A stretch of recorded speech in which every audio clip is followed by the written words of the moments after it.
All right, good afternoon and welcome to our second virtual design review panel meeting today. On our agenda, we have a development proposal at 1600 Upper James Street in Hamilton. My name is Edward Winter. I'm an urban designer at the City of Hamilton and hosting this meeting. David Cluzio, the chair of the design review panel, will chair the meeting. In addition to our panel members, we have our applicant team, city staff, members of the public, and media observing today. Members of the public are welcomed here to the meeting to observe, but there will be no comments or questions from the public today. This meeting is being recorded and will be uploaded to the City of Hamilton's DRP webpage. Lastly, reminder to our panelists, please keep your microphones muted when not speaking. Thank you for attending our design review panel. David, please begin when you're ready. Okay, good afternoon and welcome. Edward, can you confirm the session is being recorded? Yes, I confirm. Are there any changes to the agenda today? Nope, no changes. Okay, I'll take silence as an indication that there are no conflicts of interest with any of the panelists. Okay, as already stated, on the agenda today is the review of 1600 Upper James Street. Lead planner on the file is Jennifer Catarino, who is available to answer any policy questions, and Edward Winter will make a brief presentation. So, Edward, we're ready for your presentation. Please keep the presentation under 5 minutes. Thank you. So our proposal here, I'll give some feedback there.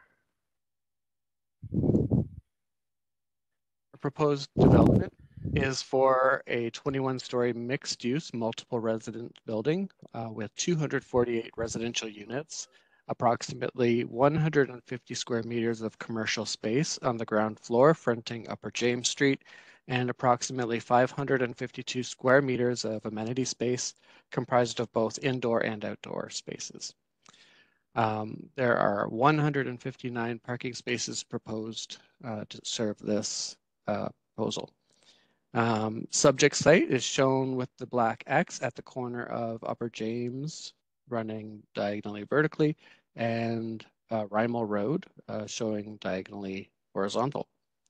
It's shown that's a commercial area on the north side and primarily residential to the south. Here is a photo viewing from the south along Rymel. Okay. Looking east from along Upper James Street. This is interior looking from the west, looking east to the property line. Looking from the northwest corner interior to the commercial property. Okay, conceptual site plan is showing on this screen. What we can see here is we have one main vehicular entrance on the western portion and a building facing the corner of Upper James and Rymel Road. I'll just go one further and we'll show the ground floor plan with the lobby on the west side and amenity space wrapping the corner of Upper James and Rymel, and the retail space shown in light blue at the north end corner. In terms of policy environment, we're along our arterial road of Upper James and Rymel. There's a future higher public transit along Upper James. It's a mixed use medium density area. Questions for our discussion today. Does the proposed design provide a strong pedestrian focus to support the surrounding commercial uses and planned rapid transit corridors? Does the proposal create a comfortable, vibrant, and stimulating pedestrian-oriented street? Does the standalone residential building support the broader intention of the community node? Does the proposal represent compatible integration with the surrounding area and in terms of its use, scale, form, and character?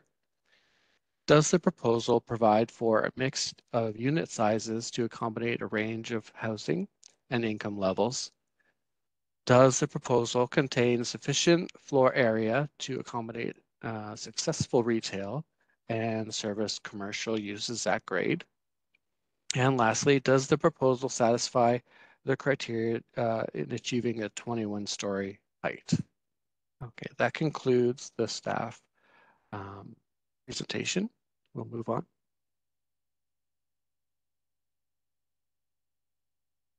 Muted, sorry. We're ready for the consultant to proceed with additional information, but I asked them to keep their presentation to under 10 minutes. I will do my best.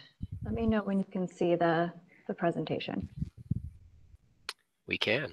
Okay, so I think I'm going to end up covering some of what was already covered, but I'll just go through this anyways. I would like to preface this by saying that the presentation that I'm going to show you right now was submitted before we met for a formal consultation. So we actually have a very short addendum package I'd like to show at the very end to illustrate the changes that we made in response to some of the comments we received. Okay, so as you've already seen, 1600 Upper James is located south of downtown Hamilton at the intersection of Upper James and Rymel Road, both of which are proposed to be rapid transit corridors along the Hamilton Long-Term Rapid Transit System, mouthful.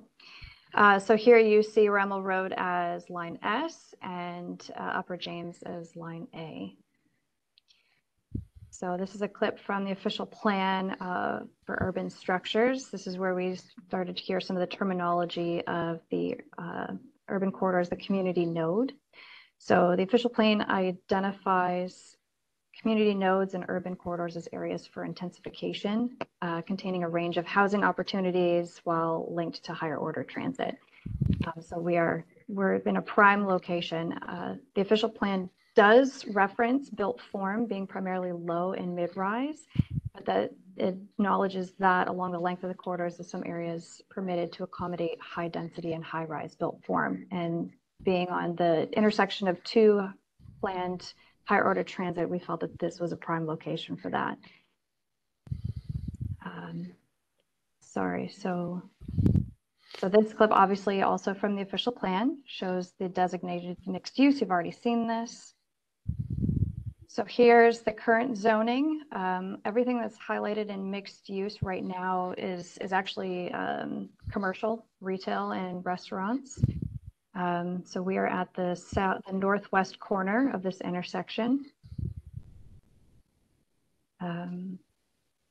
So this diagram, again, it shows the higher order transit and public transit in more detail. That there are currently everything's planned, but there are two existing bus routes, one along Rymel and one around Upper James. That's worth mentioning. While there isn't much planned cycling infrastructure nearby, there is a planned multi-use trail that's to run east to west along Rymel and then just south of Rymel along Upper James. It's unclear at this point whether that's to be on the north side or the south side of Rymel Road.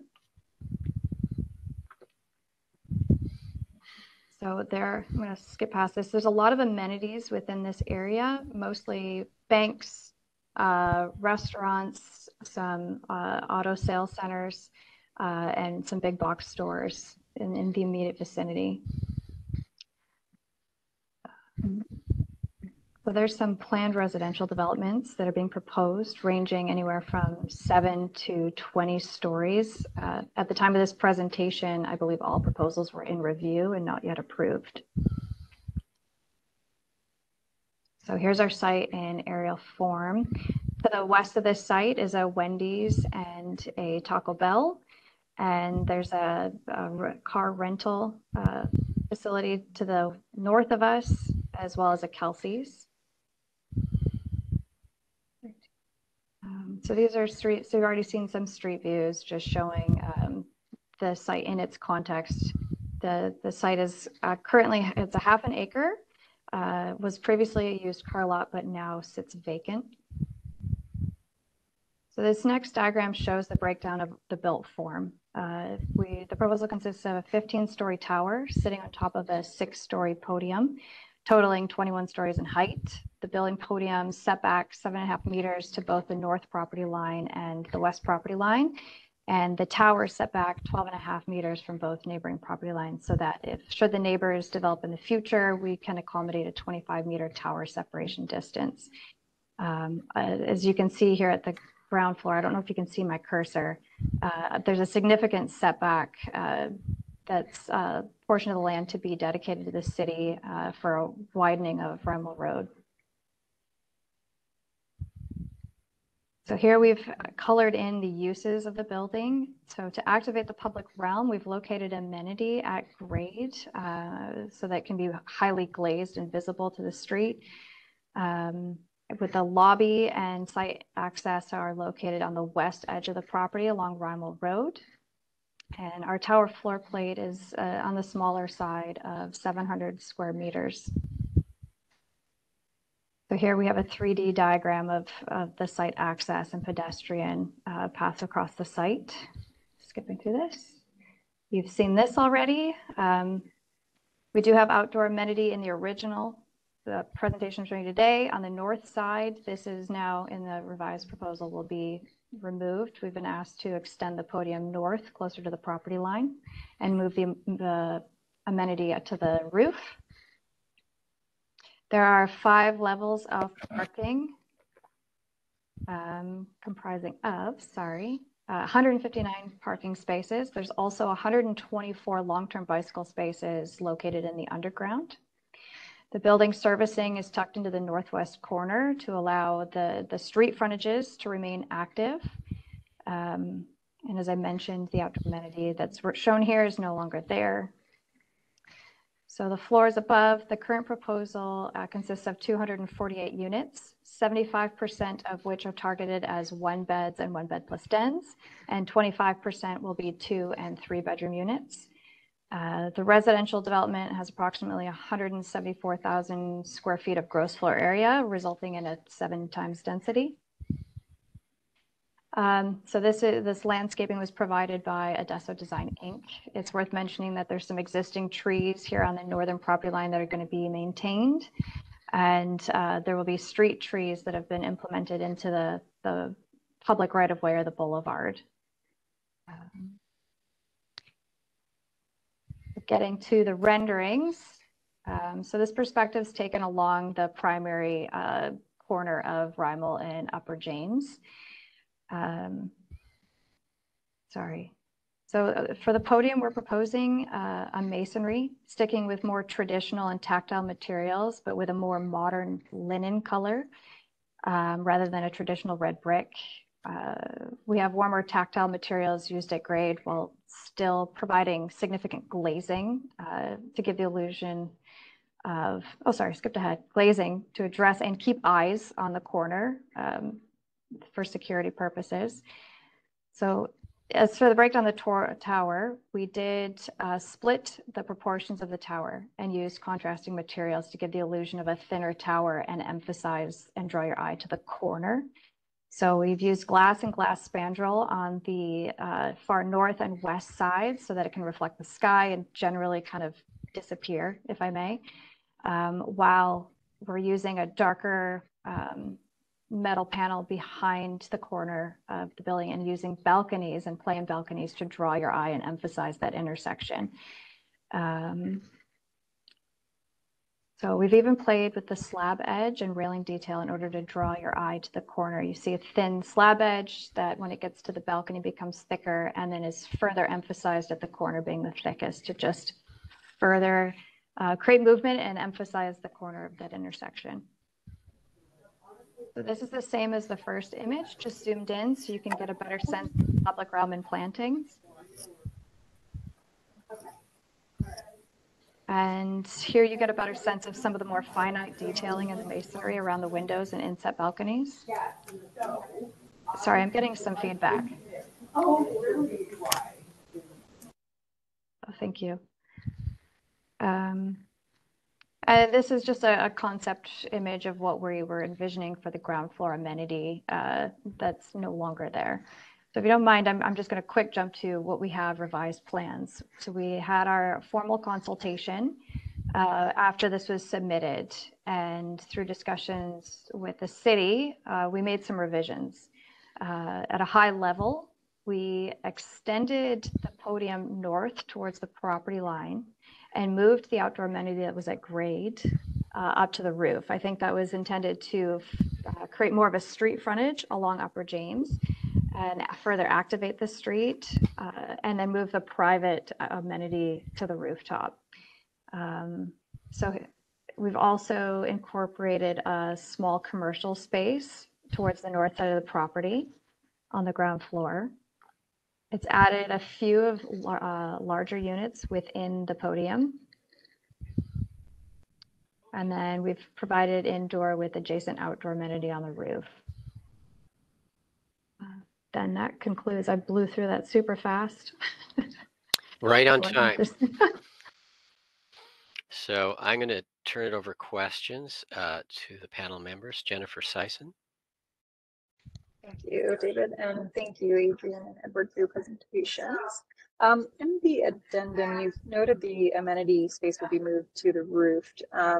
If the design is kind of known for that area, can you speak to a little bit of what that amenity space might look like?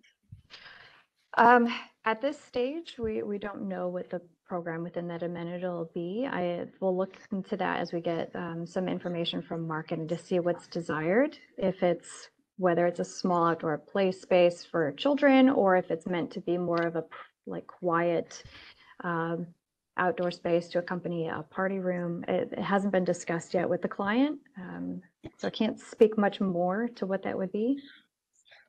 Thank you. That's it for my questions. The intent, sorry, just to add, the intent would be that the amenity at the ground floor would be your more active uses. If there's a fitness area, you know, where you wouldn't want the privacy and closed blinds, we want that glazing to be along the street to be active. So the more quieter, I would expect amenities to be up here. All right, thank you.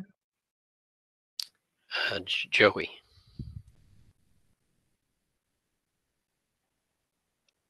Thank you. I may have the answer to this question already, but I'm wondering if a document and salvage report is required for this proposal. I'm going to assume no. I can speak to that, Joey. You have to apologize. My voice is not in the best condition here today.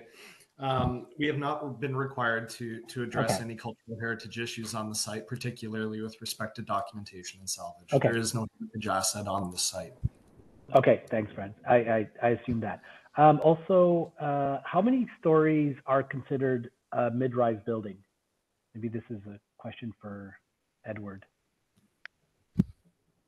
By City of Hamilton, what's considered a mid-rise?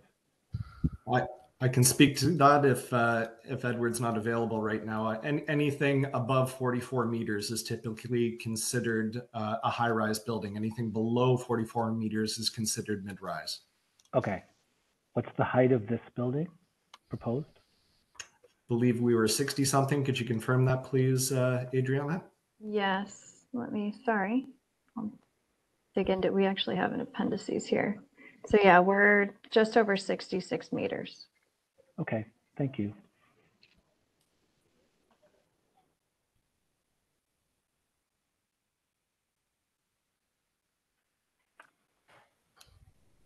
I've lost my question here. Who's next? I think it's over to me, David. Okay, I'll let you go. Anyway, yeah. My document has disappeared on me here. I've just got to find it. Go ahead.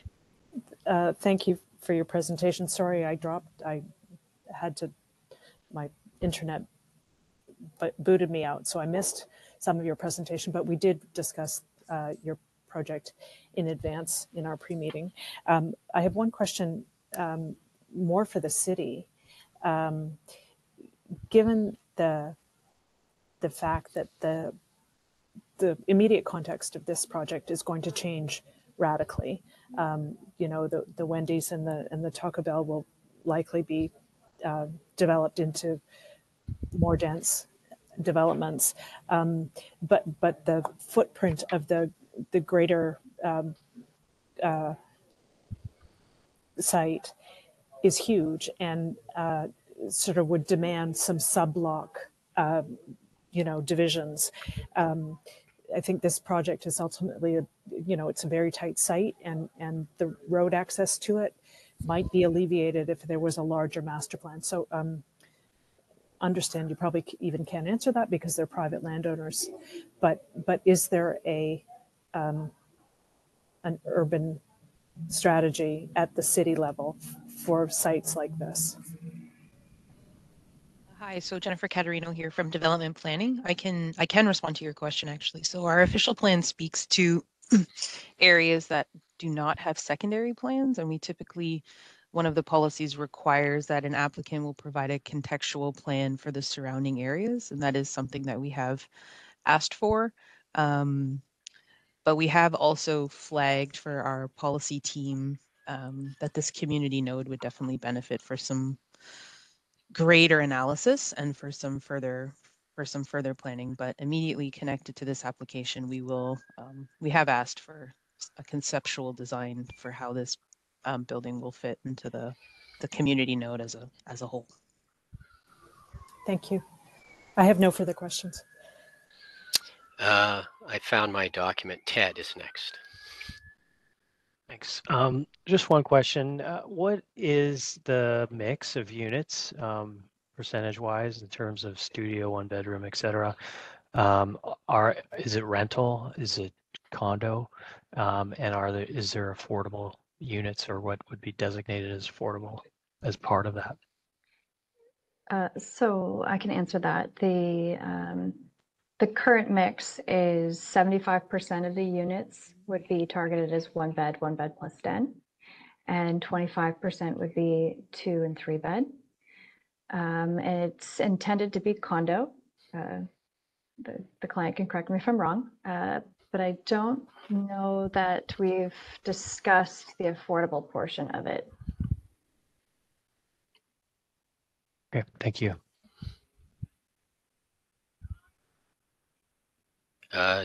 Dana? Yes, so my question is around your wind study. You show the outdoor amenity went from the ground to the 7th story. Was the wind study performed on the outdoor amenity when it was on the ground?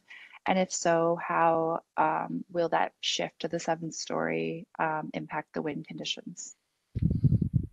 So the wind study was done with the application of the amenity at the ground floor.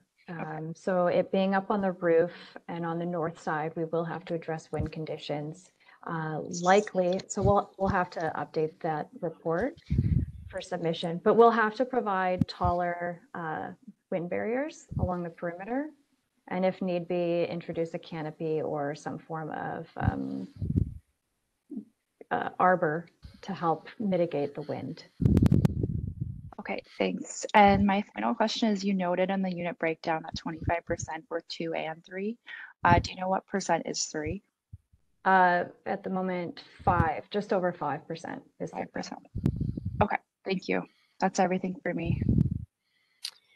The only questions I have were why I was looking through your submission to try and find if you had some elevations on the north and west side to complement your perspective, and you have some, but they're black. They're just white and black.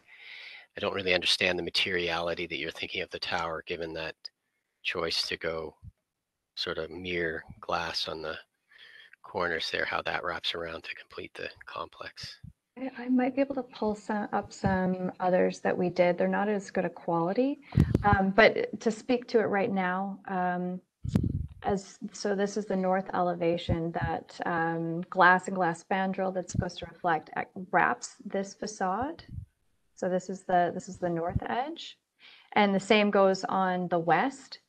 And then the space in the corner is treated with that same, that's where the balconies are. So it again has that like thicker white balcony slab edge, and behind it is the dark. So it's replicated of what's on the front corner, but it's like turned on an inside corner. I'll try and pull up some while we're doing the questions, if I can in the background, pull up some. Sure. And I have one other question while you're doing that. Do you have any sustainability initiatives that you're pursuing in this? Oh yeah, I can talk to this fairly at a high level. So there are discussions that we're having, but in terms of like beyond the actual site development, where we're proposing a very compact form in a mixed use setting, there's the reduced parking given proximity to the existing planned transit. Short and long-term bicycle parking has been provided. We've talked high albedo roofing and paving, like the pavers at grade. There's drought tolerant plantings, and plus the preservation of existing and the proposal of new tree canopies. Encouraging residents to recycle, so we are providing the required 3-stream waste system. Where possible, we'll do local products and materials from local suppliers and manufacturers. But there's talk about maximizing building materials where we can that have high recycled content, as well as recycling and reusing what we can of the construction waste. LED lighting and the prevention of light pollution, so all of the downward facing lights. Trying to think what else. Light timers in the common areas and parking. Low flush toilets and Energy Star appliances.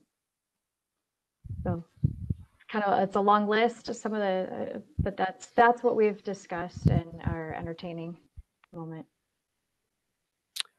Okay, thank you. I'll turn it over to the panelists for their comment.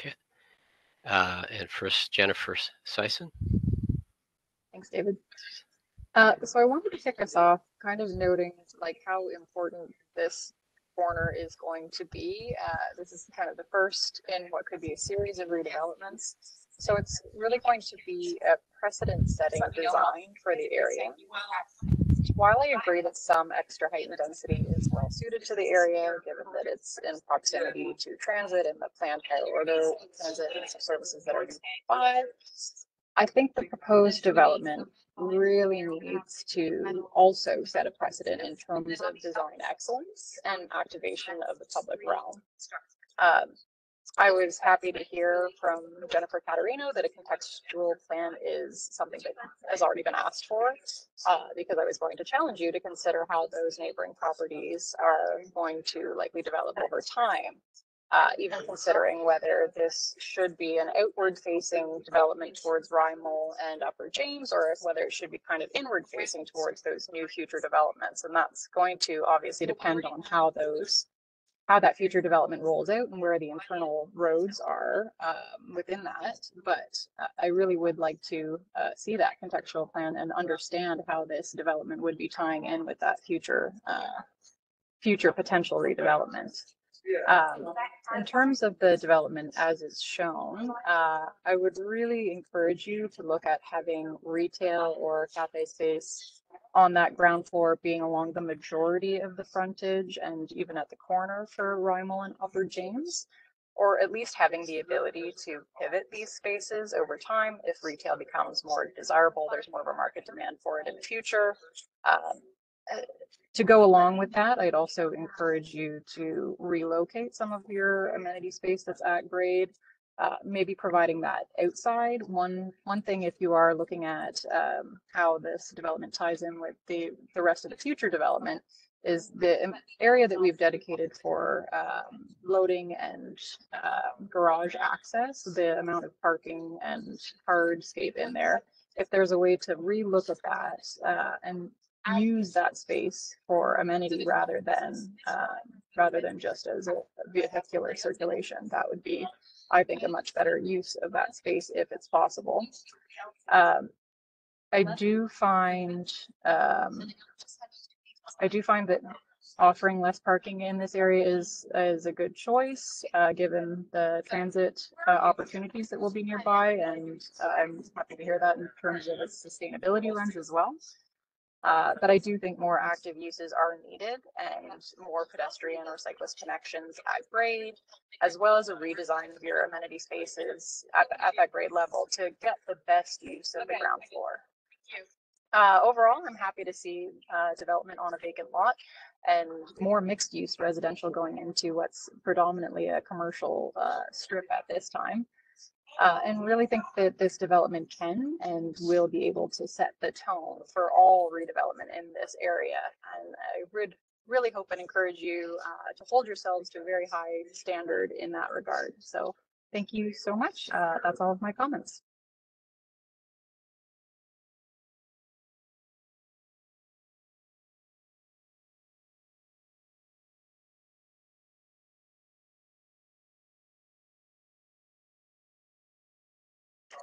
I think you might be on mute, David. Sorry, I'm asking Joey if he's on mute. Sorry. I was. I'm not on mute anymore. Thanks, David. Thank you, and thank you for the presentations. I'm gonna align with Jen here. I mean, I think the real challenge with this project is real investment in the public realm, especially that it's going to be it is going to be an anchor building, and it is going to be precedent setting for the area. Also, I mean, I think the challenge is really not in the team's sort of will to invest in the public realm. I think the challenge is a lot of program on a very tight site, and then you add the future widening of Rymel Road to that, and it makes it that much more difficult. So I'm not going to throw out any suggestions on how to do that. Maybe one way is to align with the city's understanding or definition of the broader intention of the community node, which does allow for higher density, but that higher density is in the form of a mid-rise building. So the ask here is for an additional 22 meters, in additional to what's defined as a mid-rise building height. And so maybe they're maybe rethinking that will allow for more kind of opportunities at grade within the public realm. Also, the intention of the community node is to allow for mixed use spaces and properties as well. And I don't think at the moment there is enough mixed use that is happening. The retail space is a nice start, but also that retail space probably should figure a little bit more prominently on the site. On the architectural side, I think the building is very elegant. I appreciate breaking down the building bulk and tower mass through two prominent moves on the upper part rather than one. I think it's done in a very sort of clever way, and it absolutely does help break down the mass of the tower and also allows for a more prominent corner condition. So there's an understanding there that this is an anchor building, that it does hold a corner, and that that corner has to speak about has to have intention. And I think that the architecture here does give that intention. So the simplicity in the design is also its strength, and I'd like to kind of know that this architecture could serve as sort of precedent for other taller, mid-rise, tall buildings in the area. Again, but maybe the podium is a little bit too tall. Maybe it should be a little bit shorter. The scale of it responds less to kind of the scale of the kind of pedestrian and what is happening at grade. Maybe again the tower is too tall. Maybe adjustments to both of those will allow further adjustments and development of the public realm, to ensure an overall kind of strong project that is already starting with the architecture. So, thank you. Thank you.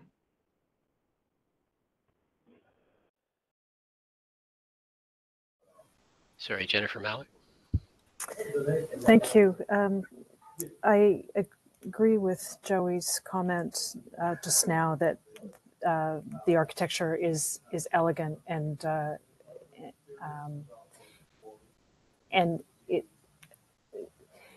it's understated, and I think it has spatial and massing clarity that I very much appreciate. the renderings feel a little cold, mainly because everything's white or beige, but on closer looking, behind the balconies, there appears to be a sort of a warm gray veil behind those balconies. And if that warms it up in reality, I think that would be great. Yeah, this view is great. I totally appreciate the clarity, and I think the proportion of base to tower is well done. I have some concerns about the window wall and the glass and spandrel on the tower. It's not always the best for thermal performance. There's a lot of thermal bridging in that wraparound balcony. So that is a concern to me. But if the wall behind that has a more efficient window to wall ratio, I think the design is moving in that right direction. I agree with Jen's comments earlier that the retail at grade, and I think Joey, you mentioned this too, the retail at grade would be better right on that corner. I think if this is a vibrant corner, it's a busy corner, and if that is like the gym for the condo, I think you'll get more activity with a coffee shop or bakery right on that corner than you would with the condo gym, and that would be better tucked further behind. Those are all my comments. Thanks. Ted? Yes. Excuse me. Yeah, this I think is a generally pretty straightforward podium and tower. As discussed, the challenge is how do you create amenity space on such a tight site, or how do you create public realm amenity, that is. And I just, coming back to this idea of the greater development, we're seeing a lot of, 70s malls, that circa set 1970 malls that are coming back as large developments that are really, new communities, and they're ripe for it in terms of addressing our housing issues and densification and urbanization of cities. But a corner like this on a transit node is really critical to the success of the site. And in some of those developments, we're seeing this corner piece is really making reaching out to make that pedestrian space and the transit corridor intersection, really inviting and really welcoming into the much larger development behind it. So it feels like there's an opportunity or responsibility on the site that should be addressed, but perhaps there's not enough information to do it at this point. Having said that, just looking at what is here, we've been asked, does the proposed design provide a strong pedestrian focus to support the surrounding commercial uses, planned rapid transit corridor? Does it create comfortable, vibrant, stimulating pedestrian oriented streets? Does the proposal contain sufficient floor area to accommodate successful retail, et cetera, at grade? And I think the answer is no. If you look at the wind study, that corner is like very uncomfortable. It's uncomfortable in winter, and if this is a transit node, a destination on both the arterial roads, there's going to be a lot of pedestrian traffic at that corner. So, what can this development do to address the wind at that corner, particularly in winter? That's if we've all stood at the intersection and we've got the wind howling down from towers at those intersections. It's very unpleasant. So is there something that RWDI can help us to implement in this design? And then the second part is, I think how does the project earn its height and an increased density by enhancing the urban public realm? And I think it's at grade as commercial space, and that the space between the roadways and the buildings can be developed as pedestrian spaces that can draw the draw the people in from that intersection and on the sidewalks into commercial retail space. Gyms, are likely better suited for upper levels in terms of safety and comfort of the users and not being on display. I think, to the other comments, a commercial at the entire base would, I think, greatly benefit that urban environment. In terms of the architecture, I would agree that there's a simplicity to this design, which I think you want to hang on to that. Having said that, I think it could go further. I think you could take it further. I think there's a bit of a disconnect between the base and the upper tower. And I think the efforts to kind of make the tower thinner could be, you could look at reducing the wings, maybe at a couple floors and going a bit higher. I don't know, but to actually create that sense of the thinner tower, it could be. I find it, that could actually be enhanced through the massing. I think that the base, the brick, the grid, the honeycomb is very nice. I think it could be taken further.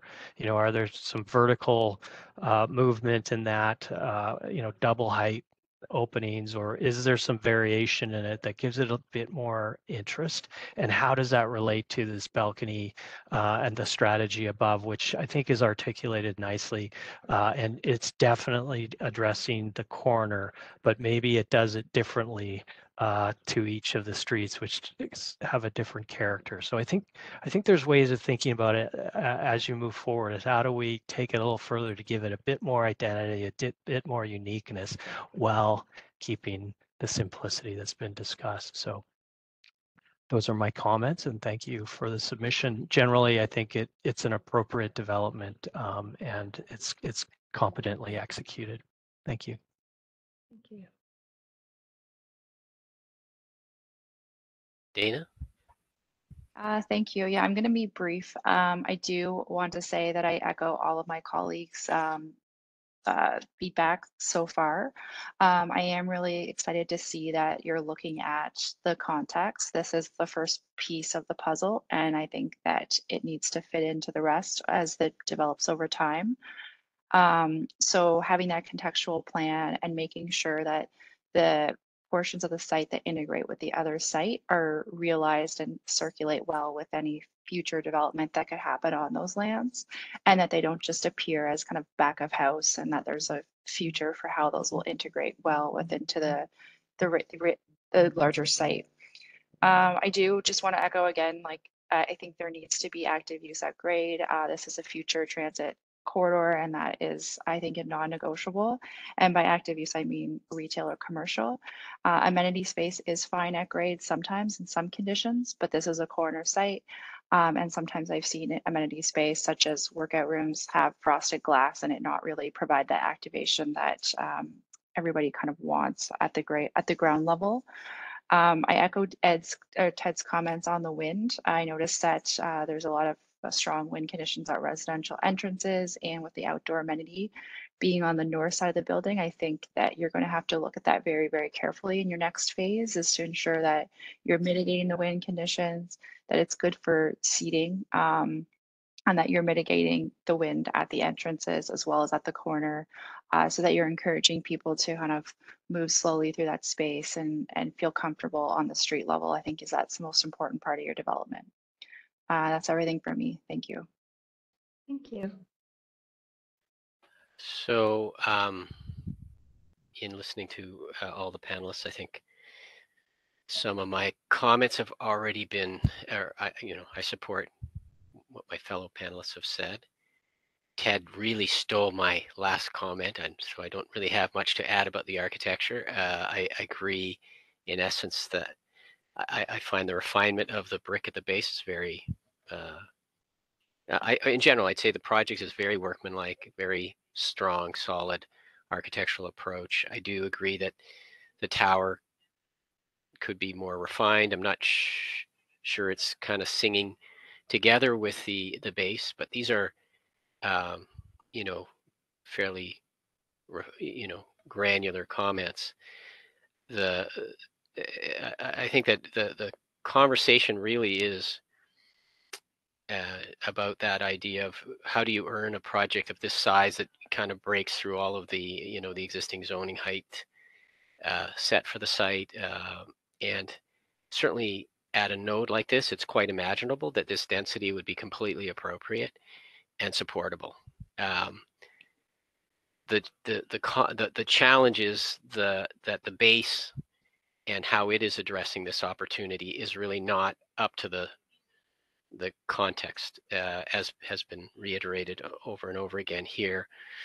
And it's a struggle to imagine how it can be solved within such a small site. So much of your ground plane you really need to provide to address the needs of delivering the tower, whether it be service, parking, lobby. There isn't a lot of footprint left to really make a viable street amenity kind of environment, the proper setback or arcade or whatever to deal with the wind and to address the opportunity and the cornerstone nature of this site. And I think that the answer really to support this is in the bigger idea of how this whole district and neighborhood is going to be developed. And I mean, I know that's really an unfair thing to talk about in the context of a single property owner and their future, but I think that you are asking in a way for more, and I think there has to be a construct where you're able to deliver more. And right now, I don't know how to address that. I mean, I don't see an easy answer to this other than, somehow a consolidation of a larger parcel that would allow you to deliver some of these fundamental requirements you have, but on a larger site that would free up more ground plane to achieve the level of amenity that would justify placing a tower of this size. And I also feel it's difficult for us to understand this. When you showed the development that's in the surroundings, nothing is even close to the scale of what you're proposing that's on the boards anywhere else, which again isn't necessarily inherently a criticism. It's just indicative of how this whole area is not really imagined yet. It is going through a change, and I think that between the city and yourselves, I think that there's value in adding more value to your own property to figure out how the rest of the community you're going to develop it, and also for the city to have to complete their vision for how this whole community node is going to develop. And I think that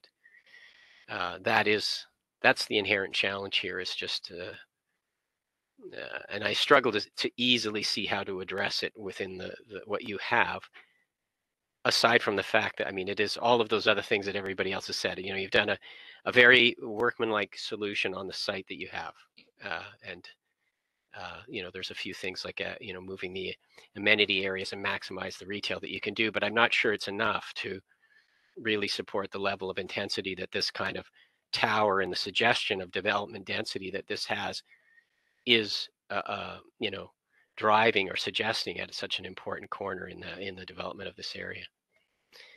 I don't know if I had any other comments. I don't know what I have a kind of a question to the city as to how this idea of a neighborhood plan fits into this development proposal. Like, how does that play out in terms of affecting this and engaging this group and the surrounding neighbors? But I also open the floor to the developer and their team if they have any questions for us.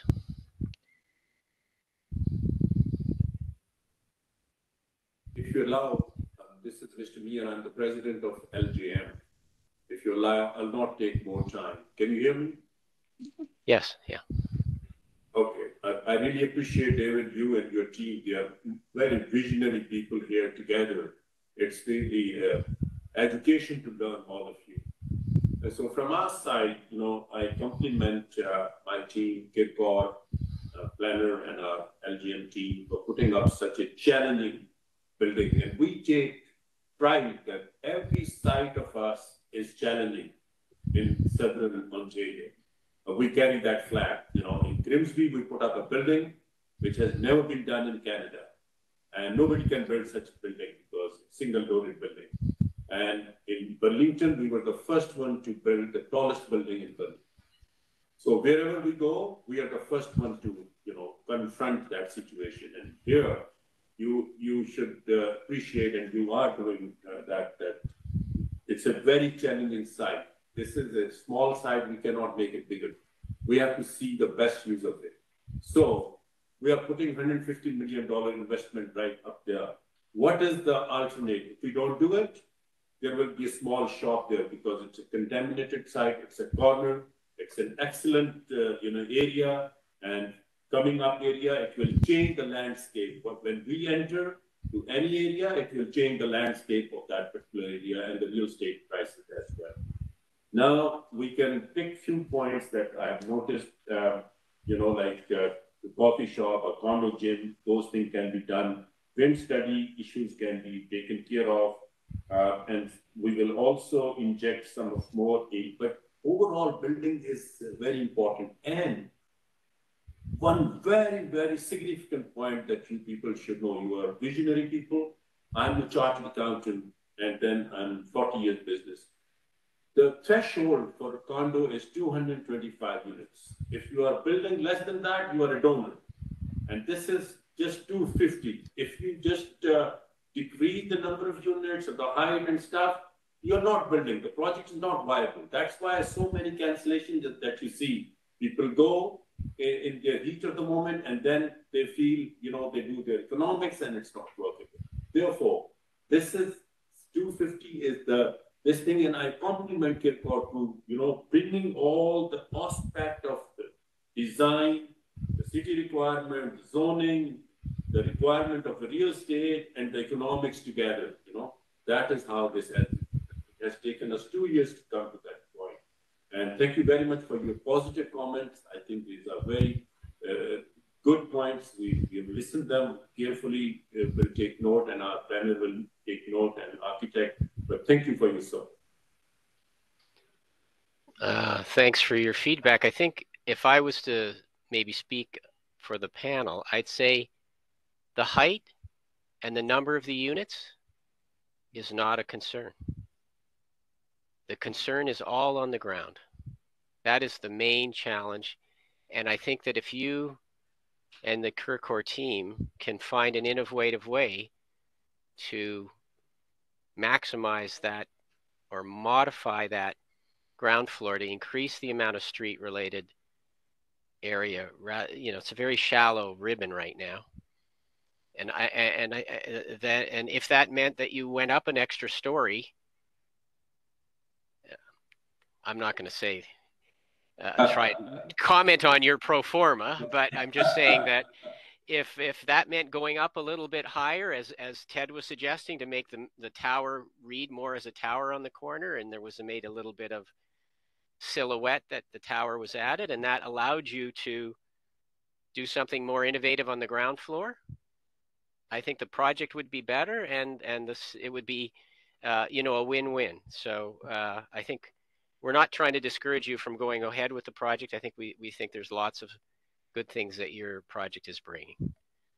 The one comment I realized is that I didn't really comment on the sustainability. I think that the sustainability initiatives that you were describing, Adrian, were they're commendable to a certain level, but they're pretty pedestrian, to be honest with you. There's very few projects that wouldn't pursue most of those things almost as a matter of course.